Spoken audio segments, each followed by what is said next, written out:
Hello, this is Father Ken Glazer from St. Ludmila's Parish. Many of you are asking about my trip to Rome, and so I have put together this slideshow to give you a glimpse of what this trip was about.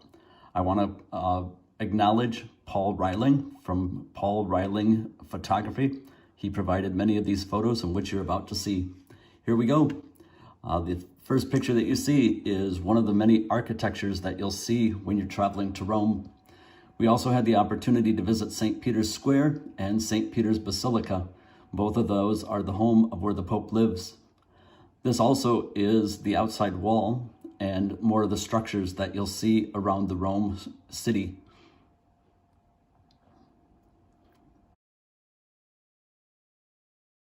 This is the entrance to the Vatican Museum, and many of the structures, you see these small porches, that's the places where people live. This is the Vatican Museum from the outside and some of the structures that are in the Vatican Gardens outside.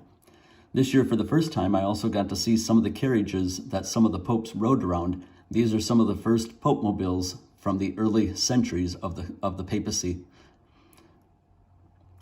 Many of the gardens also have these tributes to the popes, and the gardens are meticulously cared for by their gardeners. And so this is a large green space inside inside the Vatican Gardens. Also inside the Vatican Museum, you can see many, many different forms of art. If you were to spend five seconds at each exhibit in the Vatican Museum, they say it would take nearly 3 years to see all of the exhibits. Some of the exhibits are more current, and some of the exhibits are more historical. What I reminded the kids and the people that traveled with me, not only do you need to look at the walls in which you're traveling, but you also need to look at the ceilings and you need to look at the architecture, because that too is a reflection of what's happening throughout the Vatican Museum.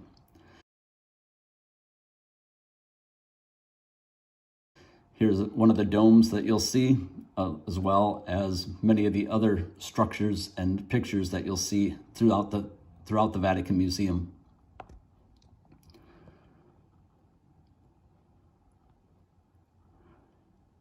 There's also mosaics on the floor. They now have those roped off so people don't step on them. And this is the journey to the Sistine Chapel. Along that journey, you'll see beautiful art. You'll see all of these different artifacts that have been preserved for generations to come. And these pictures too are throughout not only the walls, but on the ceilings as well.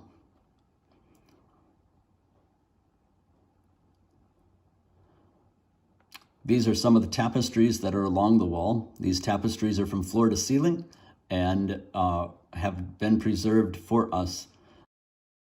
This section here is called the Hall of Maps. And here you can see a picture of the Vatican Gardens, the trees on the hillside, and again, some of the structures within the Vatican Gardens. This is the Tiber River that travels through Rome, and these are some of the streets. Some of the larger edifices and structures. There's lots of monuments built in memory of popes and in many of the emperors throughout history. Also, fountains are a very, very common thing. And this happens to be the group that I traveled with, 23 family members. These are the statuary above St. Peter's Basilica. And here is the obelisk in St. Peter's Square. This is one of Michelangelo's first productions of Moses. And here's one of the porticos. This is now leading you into the Roman Forum. We spent one day, the Roman Forum is across the street from the Colosseum. And many of the people, they found this to be the most enjoyable part of the trip, is thinking about all the different historians that would have walked these streets and been a part of these buildings. They're now in the process of rebuilding some of this so that you could actually see what these structures were and how they would have operated in the first century of Christianity.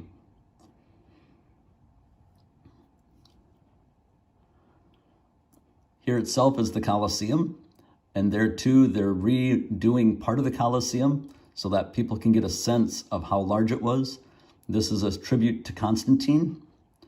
This is one of the young ladies. This would be my nephew's first cousin who traveled with. This would have been one of the churches in the Roman Forum.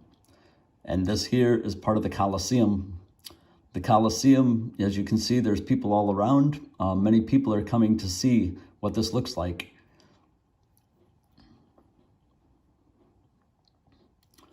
This was our group at the Colosseum. Here you can see the floor is removed. In the distance, you can see people standing on the floor. And here you can see some people left a note about Iowa State. This is close-up of Constantine's Arch. And this is a more distant picture of the Roman Forum. After we went to the Roman Forum, we then traveled up to the Aventine Hill. The Aventine Hill, there's actually a monastery built on top of the hill, in which, if you look through the keyhole of the door, you can see St. Peter's. These are now pictures of the North American College. The North American College is where seminarians from North America live in preparation for their studies. This is my nephew giving us a tour on our first day there. This is the outside of their chapel, and this is the great entryway into the seminary. This is taken from the NAC, the North American College, looking at St. Peter's, and these are all the Glaser delegate that traveled. This is my niece and I standing in front of the Spanish Steps, and this is my brother Jerry, whose son Ryan was ordained a transitional deacon. This was taken on the day of the diaconate, and again, it was taken on the top of the North American College.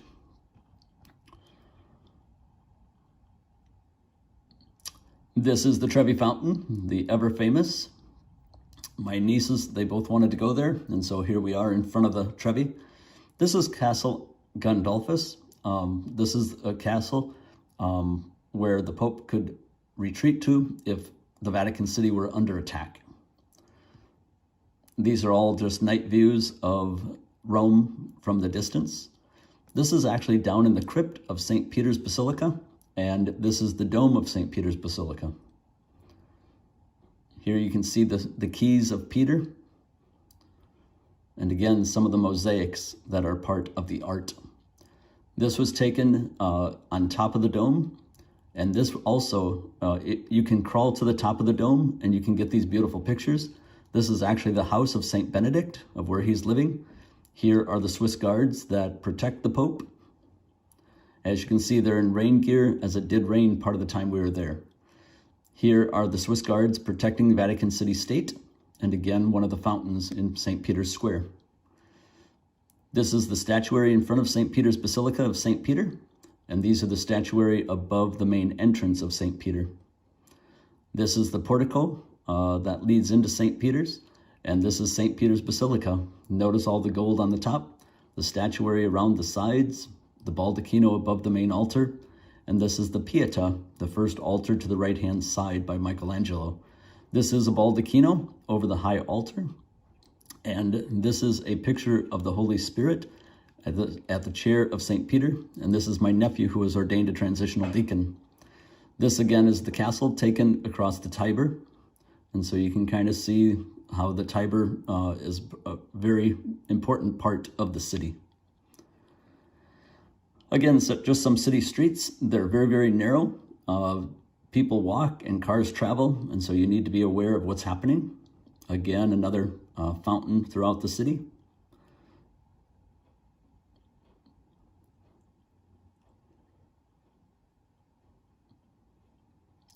Here's some of the doorways of Rome. It's always interesting when you open those doors what you see. You can't just open them, but sometimes they're open. This is the Pantheon. At first, the first dome, in fact, that dome is what they used as a model for building the dome over St. Peter's. And this is the fountain in front of the Pantheon. Again, just some of the hotels throughout the city. Some more of the fountains throughout the city. We thought we'd take some pictures of some of the tourist stuff. Here's some of the outdoor seating. The nightlife is very much alive in Rome. And here's some of the night settings of the city of Rome. Again, my sister-in-law's brother, Paul Reiling, took many of these pictures, and he had a very high-tech camera that allowed for these pictures to turn out.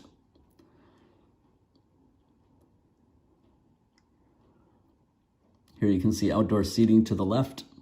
There's very few bugs. These pictures here were actually taken in the city of Assisi. We spent one day in Assisi. You can see the gardens on the balcony. That's usually oftentimes all the greenery they get. Here's looking off in the distance over the countryside of Assisi. And here's the main door to the Church of St. Francis of Assisi. I was able to celebrate Mass in the crypt underneath the tomb of St. Francis. And here's some of the depictions of the life of St. Francis and St. Clare.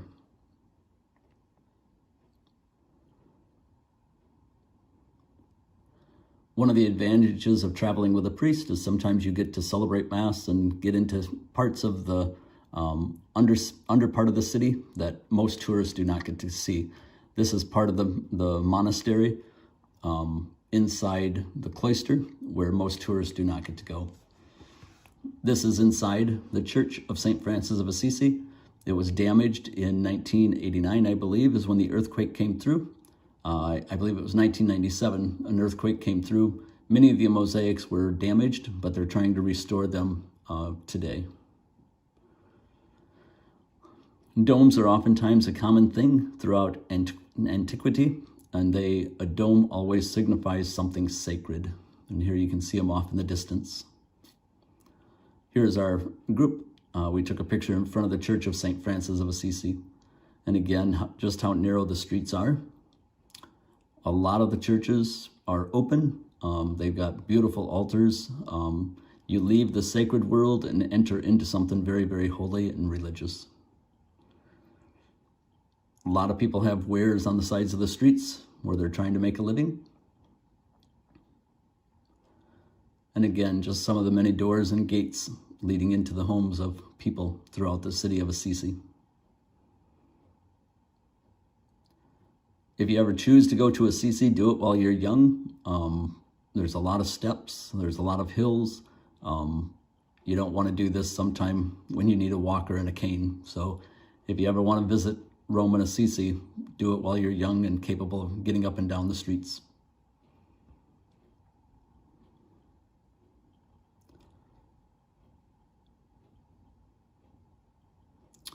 Here's the Church of St. Francis of Assisi. There's two basilicas, the upper and the lower, and the crypt is underneath, so it's actually 3 levels deep.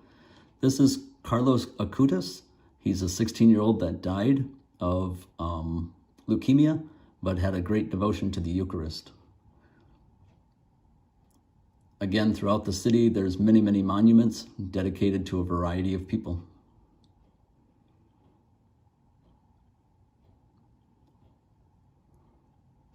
Here are the Swiss Guards preparing for the general audience when Pope Francis was coming through the audience.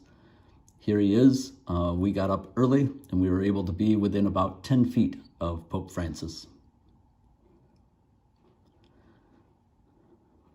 There is a lot of security, not only with the Swiss Guards, but also with the Vatican City Police Department and all the other undercover agents that protect Pope Francis.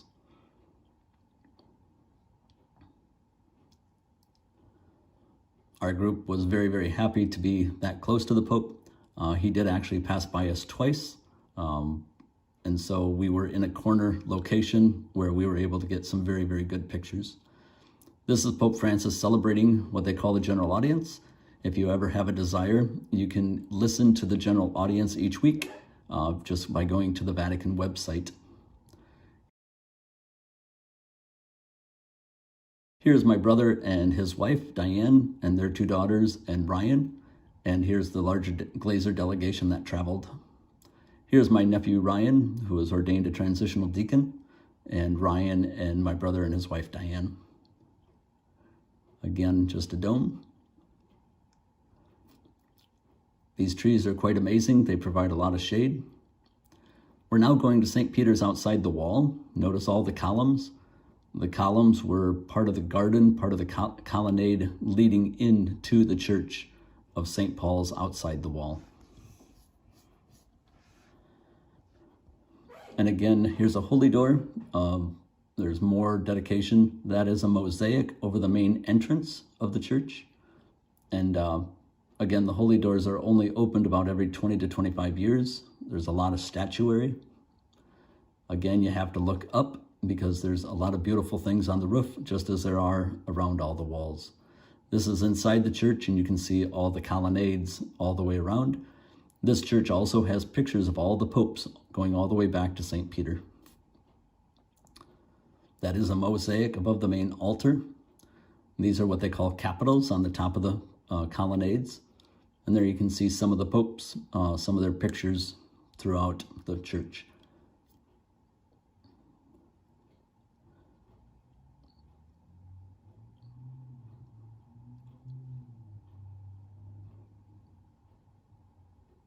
Here's one of the porticos. There's a lot of nuns throughout the city of Rome. There's one sitting on the bench there. Here you can see one of the other churches we visited. You can see all the statuary, the beautiful ceilings. Here's another holy door. And as I shared with our group, we were only there for 8 days. There's no way you can see all of Rome in 8 days. In fact, I've been to Rome several times, and for the first time, I saw some stuff that I had never seen before. And so if you ever decide to make a trip to Rome, you have to decide what's most important for you, because you can't see it all, even if you'd spend 2 to 3 weeks there.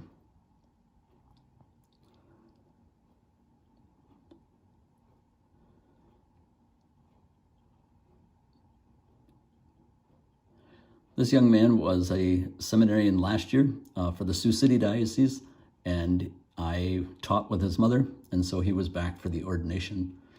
This here is the ordination itself. This is where their young men are laying prostrate in humility, asking God to bless them, as we called upon all the saints to be with them. These are some of the seminarians that provided the Schola choir for the ordination liturgy. There you can see my nephew. All of the priests were seated in the main sanctuary. I believe there were 11 bishops and 2 cardinals present for the ordination. Incense is very common in high liturgies, signifying that as we incense things, they're sacred, but also we can watch the smoke rise to the heavens as our prayers rise as well. My nephew is the 4th one from the left. Just an overview of the people. Here I am vesting my nephew. I am the bald-headed one with the alb up in the air. And here you can see my nephew smiling. And here he is looking at his mother and watching her smile with tears.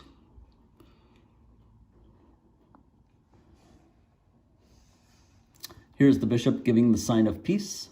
He offers that to all the newly ordained, as do all the deacons. At the priesthood ordination, it's all the priests that offer the sign of peace, welcoming them into the holy order of priesthood.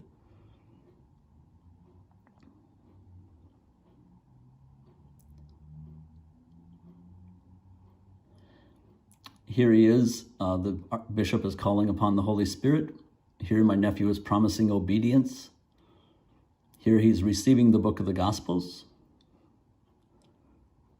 And here he is vested. He was also chosen to be one of them to distribute communion, and so he's bringing the ciborium back with the body of Christ.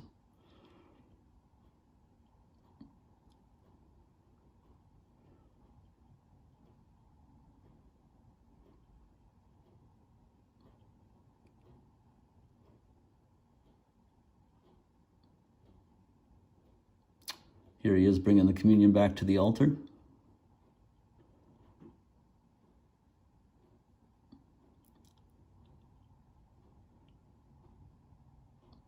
Here's my nephew Ryan with my brother Jerry and his wife Diane, and my brother's 2 daughters, Abby and Katie, and their boyfriend and fiance.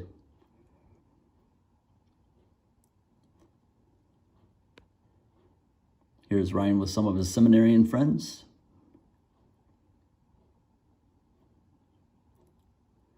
Here is the vocation director for the St. Paul Minneapolis Diocese. Here is Bishop Vetter, the one who actually ordained Ryan. And again, here is another picture of the group that traveled with us.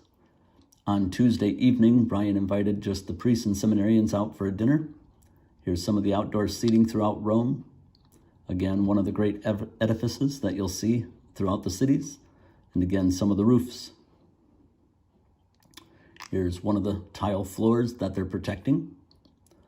And here's the altar where Ryan celebrated and preached his first homily as a deacon.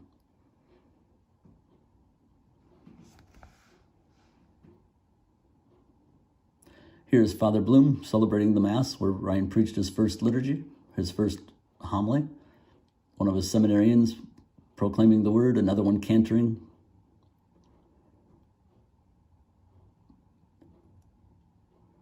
Here's my nephew preaching his first homily as a deacon.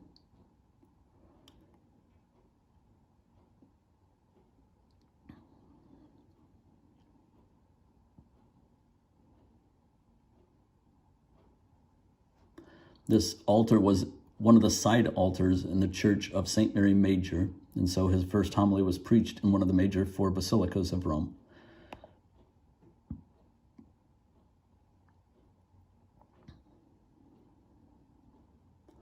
Here was the small group of cantors for that liturgy. Here were all the individuals that took part in that liturgy, and we also had one with my brother and his wife, Diane.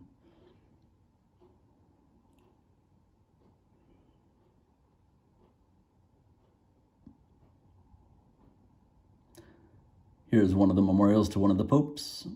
Again, some more of the domes, some of the arches.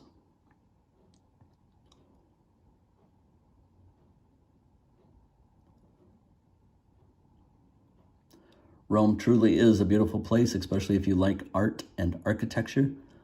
Here's one of the holy doors, and it's got great history. Know that seminarians do have a lighter side as well. My nephew did participate in a band while he was studying in Rome, and here he is with his sunglasses and the group performing. I don't know what songs they were actually singing. I hope they were holy hymns. I hope you enjoyed this time, and if you have any questions, feel free to give me a call. Have a great day.